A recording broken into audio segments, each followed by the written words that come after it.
Hello दोस्तों, आपका स्वागत है हमारे चैनल चैम्पियन जैद पर। मैं हूं आपका दोस्त मोहम्मद जैद। और दोस्तों, आज हम लोग क्लास 12th की इंग्लिश शुरू करने वाले हैं। तो एक्चुअली मैंने इंग्लिश पढ़ाने का पहले ट्राई किया था लैपटॉप पे, बट मैंने फिर पाया कि यार लैपटॉप पे पढ़ाते समय टाइम जो लग रहा है वो बहुत ज़्यादा लग जा रहा है। मतलब मैंने पहला चैप्टर एस्ट्रोलॉजर्स डे ही शुरू किया था, उसमें मैंने 2 पेज पढ़ाया और उसमें चले गए आधे घंटे। बट आज आप देखोगे कि आधे घंटे में मैं चैप्टर ख़त्म कर दूँगा। ठीक है, तो एज़ कम्पेयर टू लैपटॉप पे पढ़ाना मेरे हिसाब से मोबाइल पे पढ़ाना थोड़ा ज़्यादा एफिशिएंट होता है।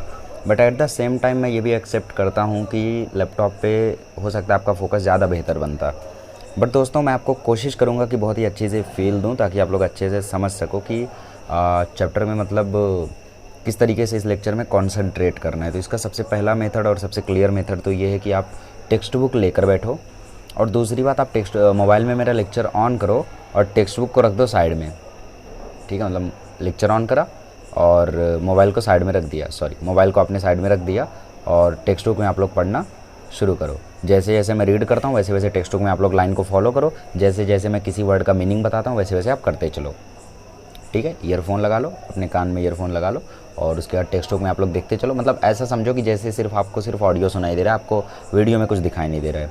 ठीक है दोस्तों, तो आज हम लोग शुरू करेंगे इंग्लिश का पहला चैप्टर और कोशिश करेंगे कि जल्द से जल्द क्लास 12 की इंग्लिश हिंदी, क्लास 11 की इंग्लिश हिंदी ख़त्म कर दें। बहुत जल्दी कर देंगे, कोई ज़्यादा दिक्कत वाली बात इसमें है नहीं। ठीक है, चलिए तो शुरू करते हैं एन एस्ट्रोलॉजर्स डे से। तो एस्ट्रोलॉजी होती है बच्चों ज्योतिषी। ज्योतिषी मतलब आप समझते हो फ्यूचर प्रेडिक्ट करना, मतलब आपकी हाथ की रेखाओं को देखकर, आपकी कुंडली देखकर किसी भी तरीके से ये फ्यूचर आपका प्रेडिक्ट करते हैं। ठीक है, भले इन्हें खुद के बारे में पता ना हो कि कल क्या होने वाला है मेरे साथ, लेकिन ये आपका फ्यूचर ज़रूर प्रेडिक्ट कर देते हैं। ठीक है, तो एस्ट्रोलॉजी हम लोग बोलते हैं किसको? ज्योतिष विद्या को, ज्योतिषी को। और एस्ट्रोलॉजर कौन होता है? वो होता है ज्योतिष। तो एक ज्योतिष का जो यहाँ पे दिन है, पूरा एक जो उसका दिन कैसे कटा उसके बारे में आपको यहाँ पे दिया हुआ है। बहुत ही बढ़िया सी कहानी है दोस्तों, आप पढ़ोगे तो आपको बहुत ही ज़्यादा अच्छा लगेगा। तो इसे लिखा है R.K. नारायण जी ने, और राइटर के बारे में भी यहाँ पे जानना आवश्यक हो जाता है क्योंकि यहाँ से भी क्वेश्चंस आपको बनते हैं। ठीक है, तो इनका जो लाइफ स्पैन था वो 1906 से 2001 का था। इनका पूरा नाम था रासीपुरम कृष्ण स्वामी अय्यर नारायण स्वामी, और इनको हम लोग शॉर्टकट में R.K. नारायण बुलाया करते थे। Was one of the best known novelist among Indian English writers. ठीक है, उपन्यास लिखने में काफ़ी ज़्यादा ये प्रचलित थे, काफ़ी ज़्यादा फेमस थे। He is the author of 14 novels, 5 volumes of short stories and number of travelogues and has a collection of non fiction to his credit. ठीक है, इन्होंने लगभग 14 उपन्यास लिखे हैं, 5 शॉर्ट स्टोरीज़ लिखी हैं। ट्रेवलॉग्स मतलब कहीं पर मैं गया, ठीक है, कहीं पर मैंने ट्रैवल किया, वहाँ के बारे में जब मैं लिखूंगा तो उसे बोलेंगे ट्रैवलॉग। ठीक है, और collection of non fiction to his credit. Credit मतलब उनके जो अकाउंट है, मतलब उनका जितना भी टोटल वो है, मतलब कितना उन्होंने लाइफ में अपने लिखा है, उसको हम लोग क्रेडिट की तरह यहाँ पे डिनोट किया जा रहा है। ठीक है, उस चीज़ को तो लाइफ में मतलब उन्होंने, उनके पास जितनी भी चीज़ें हासिल की है उन्होंने, achievements, you can say achievements और यू कैन से क्रिएशंस। ठीक है, उनकी जो भी क्रिएशंस हैं, उनकी जो भी रचनाएँ हैं वो हो गई यहाँ पे। नॉन फिक्शंस मतलब, नॉन फिक्शन तो आप समझते हो कि फिक्शन मतलब क्या है, जिसमें हम लोग बहुत सारी इमेजिनरी चीज़ें जोड़ दें कि एक भूत आया, भूत ने हीरो की हेल्प की, ये वो, तो ये सब फिक्शन में आ गया। नॉन फिक्शन मतलब इससे हटके, ठीक है, असली चीज़ें, reality. He also wrote his memoir my days. Memoir मतलब क्या होता है? अपनी मेमोरीज़ के बारे में लिखना। तो 1975 में इन्होंने अपनी मेमोयर के भी बारे में लिखा था। इन्होंने अपनी इमेजिनरी टाउन ऑफ मालगुडी ये भी क्रिएट किया जहाँ पर रियलिस्टिक कैरेक्टर थे। ठीक है, जो कि ऐसी जगह पे रहते थे जहाँ पे अनप्रेडिक्टेबल इवेंट्स हुआ करते थे। ठीक है, his stories are grounded in compassionate humanism and celebrate the humour of energy of ordinary life. इनकी जो स्टोरीज़ रहती थी वो नॉर्मल ह्यूमनिज्म मतलब इंसानियत को दर्शाती थी, और नॉर्मल जोक्स वगैरह उसमें रहते थे, नॉर्मल। ठीक है, सब कुछ मतलब काफ़ी ज़्यादा ऑर्डिनरी रहता था। ऐसा कुछ भी नहीं रहता था कि आप उस चीज़ से रिलेट ना कर पाओ। ठीक है, मतलब जैसे मूवीज़ वगैरह आप लोग देखते होगे तो आप लोगों ने देखा होगा, पुरानी मूवीज़ में आपको पुराने सीन्स दिखा रहे कि चूल्हे पे खाना पकाया जा रहा है, खेतों में काम किया जा रहा है, तो लोग उससे रिलेट कर पाते थे कि हाँ यार, मूवी देखने के बाद मुझे खेत में जाना है, या मूवी देखने के बाद मुझे खाना पकाना है ना। तो ये रिलेटेबल चीज़ें होती, तो ये सब ऑर्डिनरी होता है। बट आजकल की मूवीज़ में आप देखोगे कि ज़्यादातर लोग फरारी से ट्रैवल कर रहे हैं, BMW से आ रहे हैं, बाइक से जा रहे हैं, है ना। जबकि आप देखोगे तो मैक्सिमम लोगों के पास ऐसी फैसिलिटीज़ है नहीं, तो ज़्यादा रिलेटेबल रह नहीं जाता फिर, है ना। तो that's what we called a ordinary. His stories are characterised by a simple style and subtle humour. ठीक है, नॉर्मल ह्यूमर रहता था इनकी स्टोरीज़ में और नॉर्मल स्टाइल थी इनकी। ठीक है, Narayan was introduced to American readers in 1952 by Michigan State University Press. ठीक है, ये मतलब अमेरिकन रीडर्स की नज़रों में कब आए थे? 1952 में आए थे, इस यूनिवर्सिटी के प्रेस द्वारा।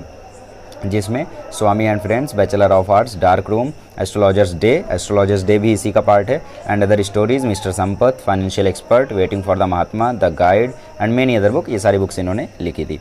His novel the guide won him the Sahitya Akademi award, ठीक है, इन 1961 में इनको द गाइड के कारण एक अवार्ड भी मिला था, जो कि काफ़ी ज़्यादा कोवेटेड, मतलब काफ़ी ज़्यादा सराहनीय अवार्ड है, ठीक है, काफ़ी ज़्यादा माना जाता है उस अवार्ड को। His writing is distinguished by humour and unoffending irony, a unique Indianness and simplicity which is utterly charming and authentic. Narayan was typically portrays the peculiarities of human relationship and the ironies of Indian daily life. His style is graceful, marked by genial humor, elegance and simplicity. तो इनकी सबसे खास बात यही थी कि ये कहानी को बहुत ज़्यादा सिंपल रखते थे, काफ़ी ज़्यादा रिलेटेबल बनाते थे और नॉर्मल ह्यूमर भी उसमें ऐड किया करते थे, ठीक है। तो चलिए, ये सब तो नॉर्मल चीज़ें हैं, ये सब आप लोग एक बार और रीड कर लेना चाहिए। तो शुरू करते हैं हम लोग chapter an astrologer's day. So let's begin with the chapter astrologer's day, ठीक है, ज्योतिष का जो एक दिन है उसके बारे में। Punctually at midday he opened his bag and spread out his professional equipment which consisted of dozen of cowrie shells, ठीक है, a square piece of cloth with obscure mystic charts on it, a notebook and a bundle of Palmyra writing, ठीक है। तो basically इन्होंने क्या किया, mid day मतलब afternoon में ये आए, उन्होंने अपना बैग खोला, बैग में से अपने कुछ प्रोफेशनल इक्विपमेंट्स निकाले, जिसमें डजन्स ऑफ काउरी शेल्स थे। काउरी एक मतलब कौड़ी आप लोग एक जानते हो कि सी एनिमल होता है एक, ठीक है, जिसको कौड़ी बुलाते हैं हिंदी में। तो वो जो उसका जो शेल होता है, जैसे स्नेल का शेल होता है वैसे उसका भी शेल होता है। तो ज्योतिष लोग ऐसी मतलब चीज़ें अपने पास रखते हैं ताकि थोड़ा सा ऐसा लगे कि भाई काफ़ी ज़्यादा प्रोफेशनल है ना। तो वो निकाला उन्होंने, डजन मतलब लगभग 12 निकाला। स्क्वायर पीस ऑफ क्लॉथ, ठीक है, स्क्वायर पीस ऑफ क्लॉथ निकाला उन्होंने अपने बैग से, जिसमें ऑब्सक्योर मिस्टिक चार्ट, इसका मतलब क्या है, ऐसा चार्ट था जो कि सबको समझ में ही ना आए, ठीक है। जैसे मैं अपना कोई चार्ट बना दूँ, उसमें ऐसे ऐसे वर्ड्स लिख दूँ, ठीक है, zeta beta theta infinity alpha gamma beta, ठीक है, ऐसे ऐसे वर्ड्स उसमें लिख दूँ। तो गाँव में अभी alpha beta gamma zeta theta बताने चला जाऊँगा किसी बच्चे को या फिर किसी बूढ़े को जो इलिटरेट है, तो उसको तो समझेगा नहीं, उसको लगेगा यार ये कौन सी भाषा लिखी है, हाँ ये ज्योतिष विद्या है ना। तो बस यही सब यूज़ करते हैं ऐसी गाँव में, और इसीलिए लोगों के साथ ऐसा धोखा हो जाता है, ठीक है। अल्फ़ा बीटा ही नहीं, अब उनकी मर्ज़ी यार, वो कोई भी शब्द बना सकते हैं, ऐसा भी शब्द बना सकते हैं जो हमें ना समझे। जैसे चलो मैं यहाँ पे एक शब्द बनाता हूँ, ठीक है, ये मैंने अल्फ़ा बनाया, अब अल्फ़ा में मैंने देखो बीटा बहुत ही स्मार्टली जोड़ दिया है, तो ये मेरी ज्योतिष विद्या का एक शब्द है। देखो है कुछ नहीं, बस उल्टा बीटा है और सीधा अल्फ़ा है और कुछ नहीं है, लेकिन हाँ मेरी ये ज्योतिष विद्या का शब्द है, ठीक है। इसको मैं पढ़ता हूँ किसकी तरह, इसको मैं चलो बा की तरह पढ़ूँगा, ठीक है, ये मेरे लिए बा है। तो ऐसा उन्होंने अपना एक चार्ट निकाला और एक नोटबुक निकाला, बंडल ऑफ पल्मीरा मतलब पाम, मतलब कह सकते हो आप लोग, इसमें मतलब भविष्य लिखा रहता था इसमें, तो वो निकाला उन्होंने। His forehead was resplendent with sacred ash and vermilion, ठीक है, इनके मतलब फोरहेड मतलब इनका जो माथा था वो काफ़ी ज़्यादा चमक रहा था, किससे, भभूत से, सेकर्ड ऐश मतलब जो पवित्र राख होती है, मतलब जो भभूत आप बोलते हो वो, और वर्मिलियन आप जानते हो सिंदूर होता है बेसिकली, बट यहाँ पे सिंदूर की बात नहीं हो रही, हाँ कह सकते हो आप लोग, ठीक है, बट नॉर्मली जो रेड कलर से आप लोग यहाँ पे लगा लेते हो, ठीक है, उस चीज़ को भी यहाँ पे बोला जाता है। Okay, and his eye sparkled with a sharp abnormal gleam which was really an outcome of a continual searching look for customer but which a simple client took to be a prophetic light and felt comforted, ठीक है। उसके जो माथा था उस पर एक sharp abnormal gleam, ठीक है, ग्लीम मतलब क्या होता है, ग्लीम मतलब होता है एक रोशनी टाइप, एक अजब सा तेज टाइप, ठीक है। जैसे आप लोगों ने देखा होगा कि कुछ लोगों की शक्ल पे एक अजीब सी चमक होती है, एग्जैक्टली ग्लीम मतलब क्या, चमक। तो उसके चेहरे पे एक अजीब सी चमक थी। वो क्यों थी, क्योंकि वो लगातार कस्टमर ढूंढते ढूंढते परेशान हो जाता था कि भाई कब आएंगे कस्टमर। तो उनके टेंशन में वो एक जो चमक थी वो एक आ जाती थी उसके चेहरे पे, ठीक है। लेकिन जो कस्टमर्स थे, जो क्लाइंट्स थे, वो उसे देख के ये नहीं समझते थे कि वो कस्टमर के लिए परेशान हो रहा है, वो उसे देख के ये समझते थे कि भाई ये कोई प्रॉफिटिक लाइट है, ठीक है, मतलब एक ऐसी लाइट है जो काफ़ी ज़्यादा कह सकते हो आप लोग, मतलब प्रॉफिटिक मतलब क्या होता है यहाँ पे, फ्यूचर प्रेडिक्टेड, ठीक है, भविष्यवाणी बताने वाली एक लाइट है, और जिसके कारण वो काफ़ी ज़्यादा कंफर्टेबल फील किया करते थे, ठीक है। मतलब वो तेज़ जो उसके चेहरे पे था वो किसके कारण था, कस्टमर्स के सर्च के कारण, ठीक है। तो उसके कस्टमर्स जो थे उन्होंने उसे क्या समझा, एक भविष्य सूचक लाइट समझा और काफ़ी ज़्यादा कंफर्टेबल फील करते थे। The power of his eyes was considerably enhanced by their position placed as between the painted forehead and the dark whiskers which streamed down his cheeks, even half wit's eye would sparkle in such a setting. मतलब यहाँ पे ये बोला जा रहा है कि उसकी जो आंखें थी वो काफ़ी ज़्यादा एनहेंस्ड मतलब काफ़ी ज़्यादा ब्राइट, काफ़ी ज़्यादा चमकदार होती थी। उसका एक रीज़न तो ये था कि उनकी जो पोजीशन थी वो पेंटेड फोरहेड्स के बीच में थी। पेंटेड फोरहेड मतलब उन्होंने अपने माथे पर जो भभूत लगा रखा है, जो वर्मिलियन लगा रखा है, ठीक है। वर्मिलियन मतलब जो टीका होता है बेसिकली, वो उसके और भभूत के बीच में उसकी जो आँखें हैं तो वो और ज़्यादा चमक रही हैं, है ना। उसके साथ साथ जो उसकी डार्क विस्कर्स मतलब मूँछें, उसकी जो घनी मूँछें हैं, ठीक है, जो डाउन ही चेक्स, मतलब आप लोग अज्यूम करो कोई एक है जिनकी बड़ी बड़ी मूँछें और वो राजस्थान से हैं, ठीक है। तो आपको रियलाइज़ होगा कि उनकी जो मूँछें हैं वो कहाँ तक जा रही हैं, उनके गाल के नीचे तक जा रही हैं। तो वही चीज़ यहाँ पे लिखी हुई है ना, देखो ना यार। आप जैसे आप एक राजस्थानी फेस अज्यूम करो यहाँ पे, है ना, तो उसकी जो मूँछें होंगी वो इस प्रकार से इतनी बड़ी होंगी। अरे ज़रूरी नहीं है, बट कुछ लोगों की होती हैं। जनरली जो बड़ी मूँछें वो वहीं पर देखी जाती है ना, मतलब अब जहाँ तक मुझे पता है, हो सकता है मेरी नॉलेज आधी हो या आधी की आधी हो। तो वो जो मूँछें हैं वो लगभग गाल के नीचे तक जाती हैं, ठीक है, ओके। तो उसके कारण जो इतनी सारी सेटिंग्स है उसके बीच में जो उसकी आंखें हैं, इसके कारण एक हाफ विट साइज मतलब विट्स मतलब होता है बेसिकली बुद्धि। तो कोई ऐसा बंदा है जिसकी बुद्धि आधी है, उसकी आंखें भी काफ़ी ज़्यादा चमकेंगी ऐसी सेटिंग में, तो ये तो फिर भी काफ़ी ज़्यादा बुद्धिमान है ना, एस्ट्रोलॉजिस्ट है यार, है ना। To crown the effect he wound a saffron coloured turban, मतलब इस सारे इफेक्ट पे और महारत हासिल करने के लिए उसने एक सेफ्रॉन कलर्ड टर्बन पहन रखी है अपने सर पे, और ये कलर स्कीम कभी फेल नहीं हुई। इसका मतलब क्या, इसका मतलब जैसे आप कोई एक ऐसा कलर होगा जिसमें बहुत ही ज़्यादा निखर के आते होगे, बहुत ही ज़्यादा आप अच्छे लगते होगे उस कलर में, ठीक है। तो वैसे ही जब आप लोग भभूत के साथ सेफ्रॉन टर्बन आप अगर लगा लोगे और फिर उसके बाद आपकी जो आँखें वो और ज़्यादा चमक उठेंगी, है ना। तो इसके कारण मतलब वो एकदम ज्योतिषी लगता था। This colour scheme never failed, है ना। People were attracted to him as bees are attracted to cosmos और डहलिया स्टॉक्स, मतलब लोग उसकी तरफ ऐसे अट्रैक्ट होते थे जैसे मधुमक्खियाँ, कॉस्मोस मतलब एक फ्लावर होता है, उसकी तरफ अट्रैक्ट हो। डहलिया स्टॉक्स मतलब डहलिया का पेड़ होता है एक्चुअली, उसका जो स्टॉक्स मतलब क्या होता है, स्टॉक्स मतलब होता है टहनियाँ, उसकी जो टहलों पर जैसे मधुमक्खियाँ अट्रैक्ट होती है वैसे ग्राहक इसकी तरफ अट्रैक्ट होते थे। He sat under the boughs of a spreading tamarind tree which flanked a path running through the town hall park. इसका मतलब क्या, इसका मतलब है वो इमली के पेड़, टैमरिंड मतलब इमली, बॉज मतलब उसकी टहनियाँ, ठीक है, उस पेड़ की टहनी के नीचे बैठा करता था, जो कि flanked a path running through the town hall park. Town hall park का जो रास्ता था, ठीक है, टाउन हॉल पार्क का जो रास्ता था उस रास्ते के किनारे वो पेड़ था और उस पेड़ के नीचे हमारा ज्योतिषी बैठता था। It was a remarkable place in many ways, ठीक है, वो काफ़ी ज़्यादा रिमार्केबल प्लेस थी, मतलब काफ़ी ज़्यादा बढ़िया प्लेस थी, ठीक है। A surging crowd was always moving up and down this narrow road, ठीक है, फ्रॉम मॉर्निंग टिल नाइट, मतलब सुबह से लेकर शाम तक एक काफ़ी ज़्यादा बड़ा क्राउड यहाँ पे हमेशा मूव करते रहता था, ठीक है। A variety of trades and occupations were represented all along its way, ठीक है, मतलब उस किनारे पर, उस पार्क के जो रास्ता है उस किनारे पर काफ़ी ज़्यादा और भी ट्रेड्स चला करते थे, और भी ज़्यादा काम यहाँ पे हुआ करते थे। जैसे कुछ मेडिसिन सेलर्स थे जो दवा बेचते थे, sellers of stolen hardware and junk, ठीक है, मतलब कुछ ऐसे लोग भी हैं जो कि आप इमेजिन कर पा रहे हो, आप कोशिश करो कि आप इमेजिन करो इस कहानी को, आप पूरा का पूरा इमेजिन करो कि हाँ यार सड़क का किनारा है, वहाँ पे ये लोग बैठे हैं, सेल कर रहे हैं। आप जितना ज़्यादा चीज़ों को इमेजिन करोगे उतना ही ज़्यादा आप लोग क्वेश्चन को, कहानी को अच्छे से समझ पाओगे। बहुत बढ़िया कहानी है, ठीक है, अच्छे से सुनो बस। स्टोलन हार्डवेयर एंड जंक, ठीक है, मतलब कुछ लोग होते हैं ना जो हार्डवेयर वगैरह चुरा लेते हैं, एक स्क्रू चुरा लिया, चलो इस स्क्रू को चुरा के अब बेच देता हूँ, तो ये सब काम जो करते हैं उन लोग, ठीक है। मैजिशियन मतलब कुछ जादूगर भी हैं। And above all an auctioneer of cheap cloth, cheap cloth मतलब आते हैं ना यार, 100 रुपये की जीन्स ले लो, 100 रुपये का शर्ट ले लो, तो ऐसे लोग जो आ जाते हैं, तो ऐसा जो बंदे हैं ये भी यहाँ पे बेचने आए रहते हैं, ये सबसे ज़्यादा वहाँ पे धंधा वगैरह करते हैं। Who created enough din all day to attract the whole town. Din मतलब क्या होता है, दिन मतलब बेसिकली दिन नहीं होता, जो हिंदी वाला दिन होता है वो नहीं होता।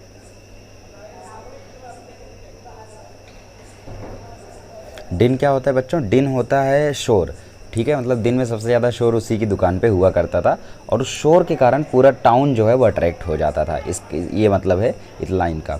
Next to him in vociferousness came a vendor of fried groundnut who gave his ware a fancy name each day, ठीक है, मतलब उसके बाद क्या हुआ, वहाँ पे एक बहुत ही ज़्यादा चिल्लाते हुए एक वेंडर आया, वेंडर मतलब ऐसे ही जो दुकान वगैरह लगाते हैं, ठीक है, उनको वेंडर बोलते हैं।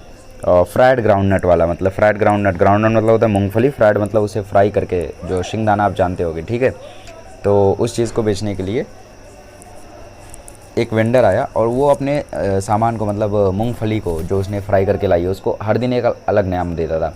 जैसे आज नाम दे दिया उसने बॉम्बे आइसक्रीम, दूसरे दिन उसने नाम दे दिया दिल्ली आलमंड, तीसरे दिन उसने नाम दे दिया राजाज डेलिकेसी, ठीक है, तो ऐसा ऐसा नाम वो चेंज करते रहता था, और इसके कारण जो लोग थे उसके तरफ भागते चले आते थे कि यार क्या चीज़ है, दिल्ली का बादाम क्या है भाई, पता चला वही ये कच्चा बादाम है है ना। तो ये सब चलता रहता था। A considerable portion of this crowd dallied before the astrologer's too. अब जो एस्ट्रोलॉजर था, ठीक है, जो ज्योतिषी था, वो इस मूंगफली वाले के बगल में बैठा करता था। तो एक लोगों का मतलब, जैसे अभी सोचो आप गए हो कुछ सामान लेने, ठीक है, आप गए हो मूंगफली लेने, सपोज़ आप गए हो या जलेबी लेने गए हो, जैसे मेरे साथ अक्सर ऐसा होता है। और उस जलेबी लेने वाले के बगल में एक वज़न करने वाला बंदा बैठा है, तो मेरे मन में आ ही जाता है यार 2 रुपये में तो वज़न करेगा, 5 रुपये में तो वज़न करेगा, चलो वज़न करा ही लेता हूँ, है ना। क्या मतलब, बढ़ता तो है नहीं, वज़न कराते रहता हूँ बस। अब ऐसा नहीं है देखो, तो ऐसा मतलब मन में आ ही जाता है। तो आपके भी मन में हो सकता है आ जाता हो ऐसा, है ना।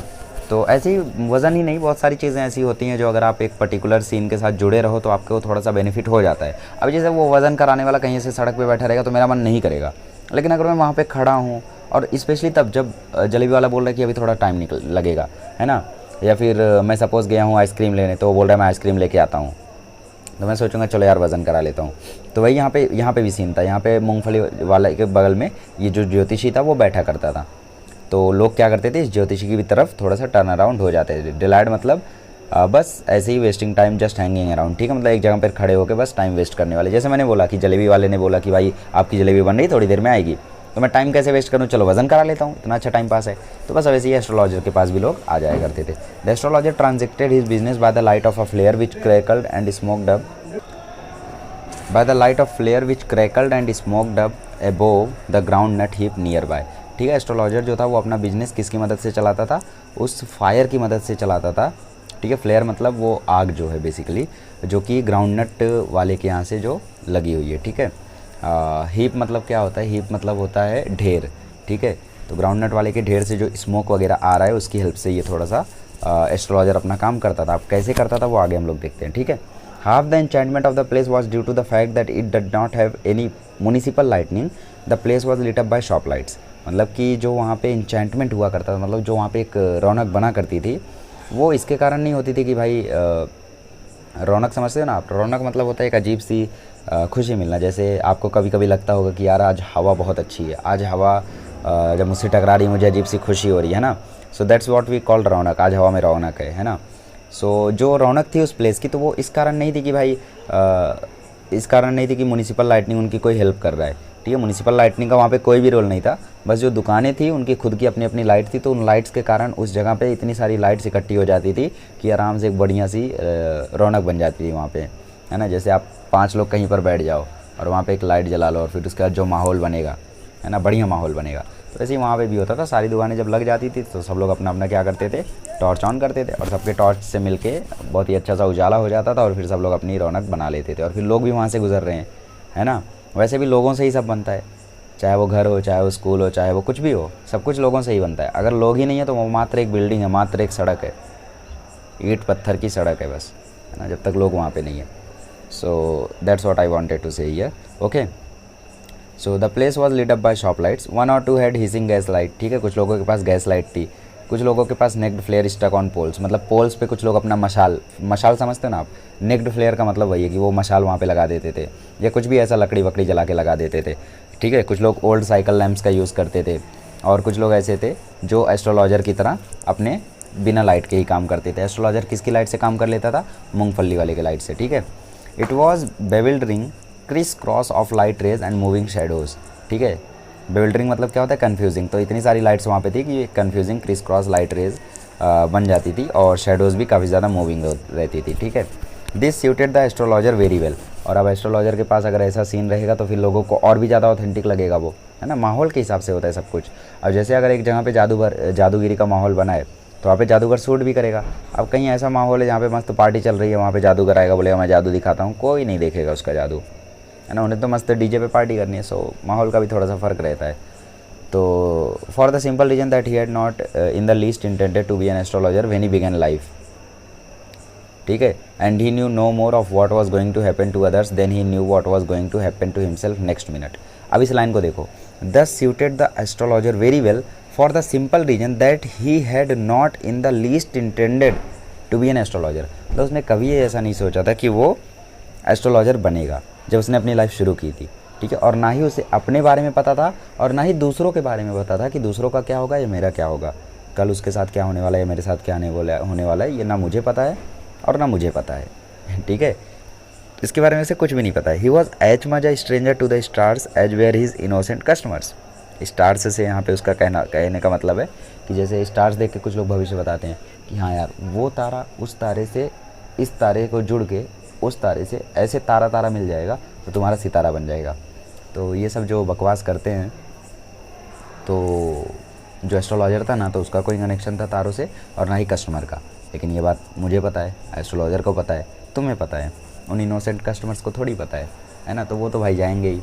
ओके, तो अब हुआ क्या, yet he said things which pleased and astonished everyone.